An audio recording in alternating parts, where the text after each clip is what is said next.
میرے عزیزو، میرے بچوں بچیوں، میرے رب نے اپنی ذات تک پہنچنے کے لیے، جنت تک پہنچنے کے لیے، دنیا کی عزت تک پہنچنے کے لیے ایک ضابطہ دیا ہے، وہ ہے محمد الرسول اللہ، وہ ہے محمد الرسول اللہ، وہ ہے محمد الرسول اللہ۔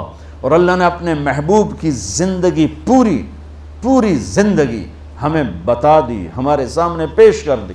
میرے اللہ نے اپنے حبیب کی ہر ادا کو محفوظ کیا۔ جب آپ غمگین ہوتے تھے، ہمیں اگر نہ پتا ہو تو ہمیں کیا فرق پڑتا ہے، لیکن میرے نبی جب غمگین ہوتے تھے یوں بیٹھتے تھے، داڑھی ہاتھ میں اور سر جھکا ہوا، آنکھیں بند۔ یہ آپ کے غمگین ہونے کی نشانی تھی۔ جب آپ خوش ہوتے تھے تو یہاں سے نور نکلتا تھا، پہلے نکلتا تھا اور زیادہ نکلتا تھا۔ جب آپ ناراض ہوتے تھے، جب آپ غصے میں ہوتے تھے تو اظہار تو فرماتے نہیں تھے، پی جاتے تھے۔ پینے پر جو باڈی کا ریاکشن ہوتا تھا وہ کیا تھا؟ یہاں ایک رگ تھی جو ایسے ایسے ایسے ایسے پھڑکنے لگتی تھی۔ اب سب سے کہتا ہوں، غصے کو پینا سیکھو، چپ رہنا سیکھو۔ خاص طور پر ان بچیوں سے کہتا ہوں، ہمارا سسرالی معاشرہ بہت ظالم ہے، بہت ظالم ہے، بہت ظالم، چاہے وہ دیندار لوگ ہوں چاہے دنیا دار لوگ۔ اس لیے چونکہ ہمارا جوائنٹ فیملی سسٹم ہے، یہ بہت پسندیدہ تھا اور اب بھی ہو سکتا ہے اگر ایک دوسرے کے مقام کا پتہ ہو، ایک دوسرے کے مرتبے کا پتہ ہو، لیکن اب ٹانگ اڑانا ہی ہماری معاشرت بن چکا ہے، تو زندگی اجیرن ہو۔ ایک لڑکا لڑکی زندگی شروع کریں تو ایک کے مسائل ہیں اور اس کے مسائل ہیں، یہ تو بڑی جلدی حل ہو جائیں گے، لیکن جوائنٹ فیملی سسٹم میں وہ جاتی ہے بچی، خامند کے مسائل الگ، ساس کے الگ، سسر کے الگ، نندوں کے الگ، دیور کے الگ، بھابھی کے اور اس کے مامیوں کے الگ، چاچیوں کے الگ، دادیوں کے الگ، نانیوں کے الگ، ہکو ساس کافی ہے مسائل واسطے، تو باقی رشتے اتنے زیادہ ہیں کہ وہ مصیبت کھڑی کر دیتے ہیں۔ میرے رب کی شریعت پڑھو۔ اگر میں مالدار ہوں اور میری بیوی کہتی میں نے الگ ٹھہرنا ہے تو میرے ذمہ اس کو گھر لے کر دوں، اس الگ زندگی شروع کروں۔ میری بیوی کے ذمہ نہیں ہے میرے ماں باپ کی خدمت، میری خدمت کرے گی، میرے ماں باپ کی نہیں۔ اگر مجھے اتنی سخت نہیں تو میں اس کو کرائے پر گھر لے کر دوں اگر وہ چاہے، اگر اتنی نہیں تو پھر ان بچیوں کا واجب حق ہے کہ گھر میں اس کے لیے ایک کمرہ، ایک کچن، ایک ٹوائلٹ اس کا لازمی حق ہے۔ اس کچن میں اس کے سوا اور کوئی نہ ہو، وہ ٹوائلٹ، وہ واش روم اس کے سوا اور کوئی استعمال نہ کرے، وہ کمرہ اس کے سوا اور کوئی استعمال نہ کرے۔ اگر اس کی بھی ہمت نہیں ہے کہ کسی کی بچی کو تھوڑا الگ وہ لا کر دے دیتے، بتا ہے ویکھو وہ تسبیح پڑھے تے روزے رکھے شادی نہ کرے۔ کسی کی بیٹی کو برباد کرنا، ذلیل کرنا، یہ آج کا جوائنٹ فیملی سسٹم بن چکا ہے۔ اور میں قربان جاؤں، میرے نبی نے فرمایا، یہ جو میرے مدینے کے صحابہ ہیں، ان کی ایک جگہ آپ نے تعریف کی، یہ جو میرے مدینے کے صحابہ ہیں یہ بڑے اچھے ہیں، ان کے گھر میں جب کسی کی بیٹی کی ڈولی اترتی ہے تو اسے یہ احساس ہی نہیں ہوتا کہ اپنے گھر میں ہوں یا سسرال کے گھر میں، اتنا اس کو پیار دیتے۔ آنے والی کو تو پیار دیا جاتا ہے تاکہ وہ پچھلے رشتوں کو بھلا دے، آنے والی کو عزت دی جاتی ہے تاکہ وہ پچھلی عزت کو بھلا دے، لیکن اگلے ہی دن اس کا ٹیسٹ شروع ہو جاتا ہے، یہ بیٹھی کیوں نہیں، یہ کھاندی کی پئی ہے، لہ تیری بیگم نے مینوں سلام ہی نہیں کیتا، میں اودی ساس ہاں، مینوں پانی ہی نہیں پوچھا۔ میرے نبی کی زندگی پڑھو، کیا خوبصورت زندگی ہے، کیا میرے نبی نے 11 شادیاں کیوں کی؟ اللہ کی قسم ہمیں زندگی سکھانے کے لیے۔ سنو حدیث سن لو، ما لی فی النساء من رغبت، مجھے عورتوں کی کوئی خواہش نہیں ہے۔ اور سن لو، ما تزوجت وما زوجت الا بوحی من السماء، میں نے جہاں شادی کی، جہاں بیٹی کی شادی کی، پہلے آسمان سے وحی آئی پھر میں نے شادی کی۔ 40 سال ایک ایجڈ عورت کے ساتھ گزارے، 2 نکاح میں بیوہ ہو چکی ہیں۔ ابو حالہ سے پہلے ورقہ بن نوفل سے منگنی ٹوٹی، ابو حالہ کے نکاح میں بیوہ ہوئیں، ابن عابد کے نکاح میں بیوہ ہوئیں، پہلے سے 2 بچے، ایک ہند ایک حالہ، اور ابن عابد کا ایک بیٹا ہوا، اس کا نام مجھے کہیں نہیں ملا۔ 2 نکاحوں سے بیوہ، ایک جگہ منگنی ٹوٹ کے میرا نبی 25 سال کے، وہ 40 سال کی، اور آپ نے زندگی کے 25 سال ان کے ساتھ گزار دیے کہ آنے والا باطل جب اس قسم کے خرافات بولے گا تو ہم کہہ سکیں گے کہ اگر ہمارے نبی کو عورتوں کا شوق ہوتا تو 25 سال کا آدمی، وہ 40 سال، وہ تو کہے گا مجھے 20 سال کی لڑکی سے کرنی، اور پھر میرے نبی کا حسن۔ پھر جب آپ 50 سال کے ہو گئے تو آپ نے دوسری شادی کی حضرت سودا سے، 50 سال کی ہوں، وہ بھی 50 سال کی تھی۔ پھر حضرت عائشہ سے نکاح ہوا۔ پھر جب مدینے گئے تو آپ نے وہاں جا کے 9 شادیاں کی۔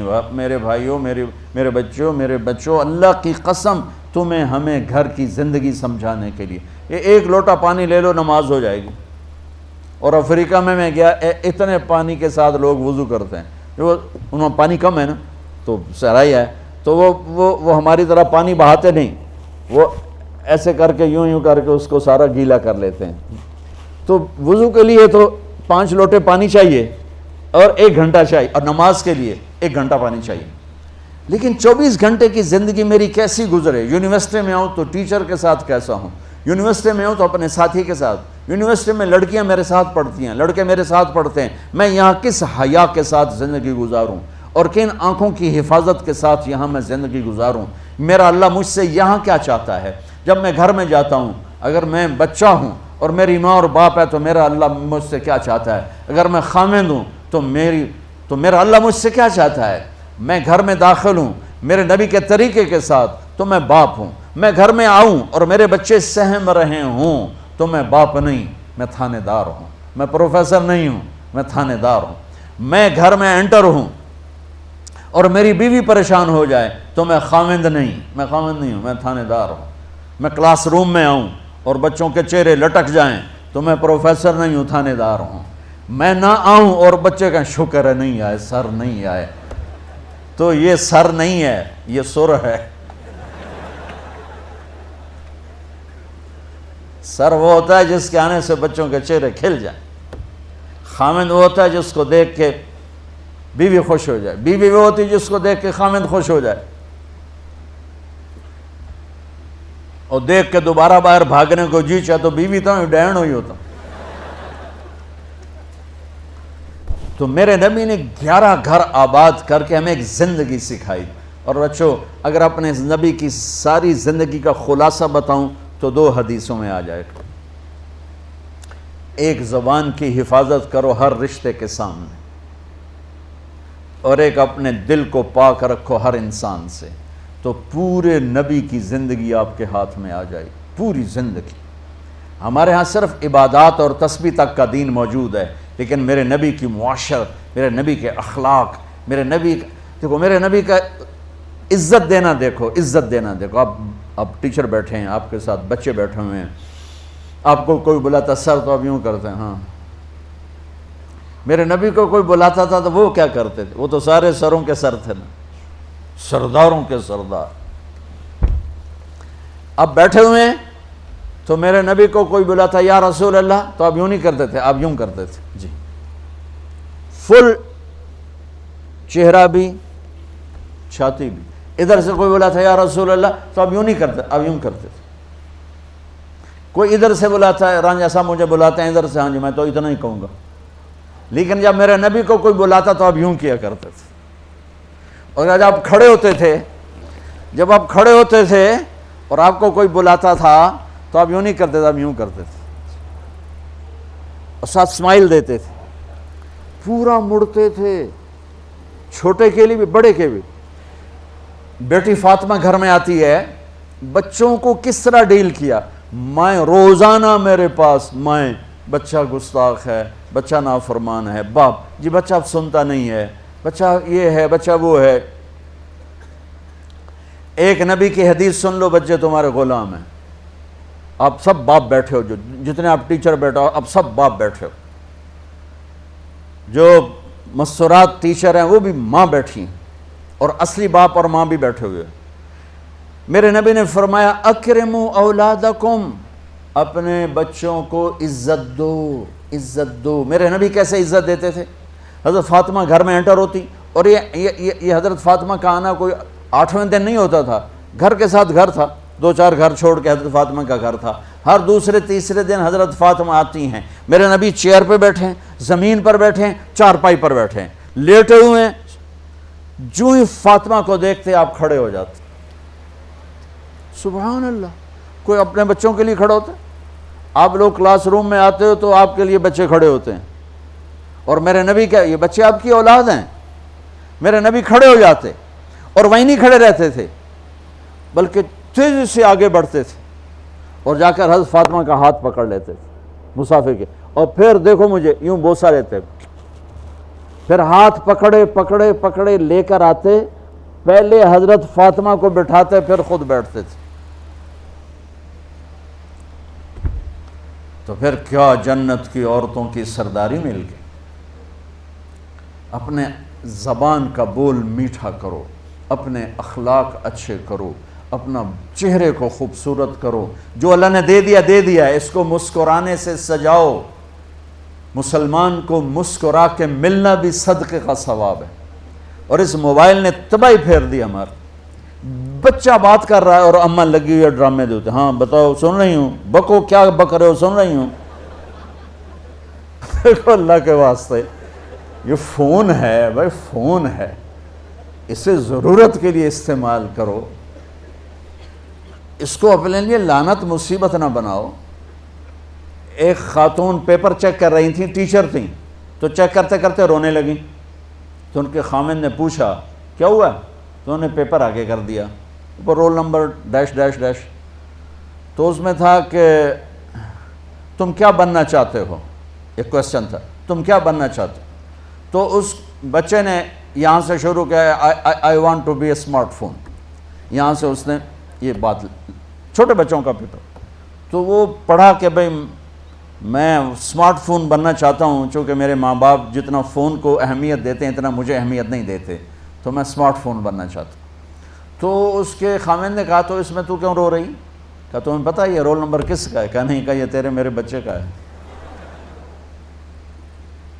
میرے نبی نے ایک زندگی سکھائی، آپ گھر میں آتے تھے مسکراتے ہوئے آتے تھے، اظہار محبت فرماتے تھے۔ عرب کے ماحول میں بیوی سے اظہار محبت عیب تھا، اور گرل فرینڈ بنانا ایک فخر تھا۔ آپ لوگ کٹھے پڑھتے ہو، اس لعنت سے بچو، باعزت آئے ہو باعزت چلے جاؤ، اپنی شادیاں ماں باپ کی رائے سے کرو، ماں باپ کی دعائیں لے کر کرو، اپنے فیصلے خود مت کرو۔ یہ کیا کریں، اب بچے بچیاں کٹھے پڑھتے ہیں تو اس قسم کی لعنتیں چلیں گی تو صحیح، لیکن میں جتنا بچ سکتے ہو بچو بچو، اپنے فیصلے ماں باپ کے حوالے کرو، اپنے فیصلے ماں باپ کے حوالے کرو، چونکہ جتنی عشق کی شادیاں ہوتی ہیں وہ ساری ہی ناکام ہوتی ہیں۔ عرب کے ماحول میں اظہار عشق بیوی کا عیب، اور گرل فرینڈ کے لیے اشعار۔ اس کلچر میں بھرے مجمع میں ایک آدمی پوچھتا ہے یا رسول اللہ من احب الناس الیک، آپ کو سب سے زیادہ کس سے محبت ہے؟ تو اپنے نبی کی سنو، آپ نے زور سے فرمایا عائشہ سے۔ وہ ہل گیا، کہنے لگا ارے یہ کیا ہوا یا رسول اللہ، میرا مطلب یہ نہیں ہے، میرا مطلب ہے کہ مردوں میں کس سے زیادہ پیار ہے۔ تو آپ کو پتہ چل گیا، اس کی نبض پہ ہاتھ رکھ لیا کہ اس کو ہضم ہی نہیں ہوا کہ میں نے عائشہ کا نام لے دیا۔ اب آپ نے کہنا تھا ابو بکر سے، تو آپ نے کہا عائشہ کے ابا سے، عائشہ کے ابا سے۔ آپ اتنے کائنات کا بوجھ سر پہ اٹھا کے زندگی گزاری، اور اپنے حسنین کے لیے روزانہ وقت نکالتے تھے۔ آپ کہتے ہو میں ریکٹر ہو گیا ہوں، میرے پر ٹائم کوئی نہیں، میں پروفیسر ہو گیا ہوں، میرے پر ٹائم ہی کوئی نہیں، تو کیا فائدہ ہے ٹائیاں لگانے کا؟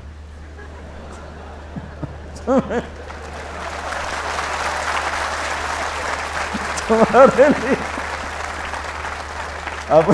اپنے بچوں کے لیے ٹائم نہیں ہے تو تم کیا کر رہے ہو، جھک مار رہے ہو؟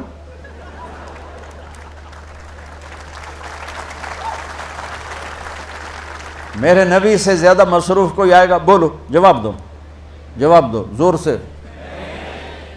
7 بر اعظم کے انسان اور قیامت تک کے انسانوں کی ذمہ داری سر پر ہو، اور وہ روز بچوں کے لیے وقت نکالیں. این اللقا، میرے شرارتی بچے کدھر ہیں؟ روزانہ دوسرے تیسرے دن آپ حسنین کو ٹائم دیتے. اب کیسے ٹائم دیتے؟ دیکھو ان کے لیے ایسے آپ ان کے لیے ہاتھ بھی بچھا دیتے اور پاؤں کے گھٹنے بھی اٹھا دیتے. ہاتھ اور گھٹنے لیول کر کے کمر پورا جیسے سواری کا ہوتا ہے. آؤ بھائی بچوں اپنے اونٹ پہ چڑھ جاؤ. دونوں بچوں کو اوپر چڑھا کر کمرے میں چکر لگاتے. پھر کہتے تمہارا اونٹ کیسا ہے. پھر دونوں کو اتار کے زینب کو اوپر چڑھاتے. پھر کہتے اوپر سے آ گئے حضرت جابر ایک دفعہ کہ حسنین اوپر چڑھے ہوئے تھے. بڑی عالی شان سواری ہے بھائی، بڑی عالی شان سواری ہے بھائی. تو میرے نبی نے نیچے سے کہا بڑے عالی شان سوار ہیں بھائی، بڑے عالی شان سوار ہیں بھائی. میرا سب سے بڑا سرمایہ میری اولاد ہے.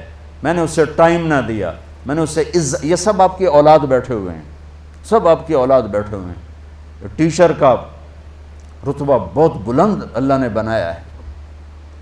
میرے نبی ٹیچر بن کے آئے، بادشاہ بن کے نہیں آئے، حاکم بن کے نہیں آئے، تاجر بن کے نہیں آئے. میرے نبی معلم بن کر آئے.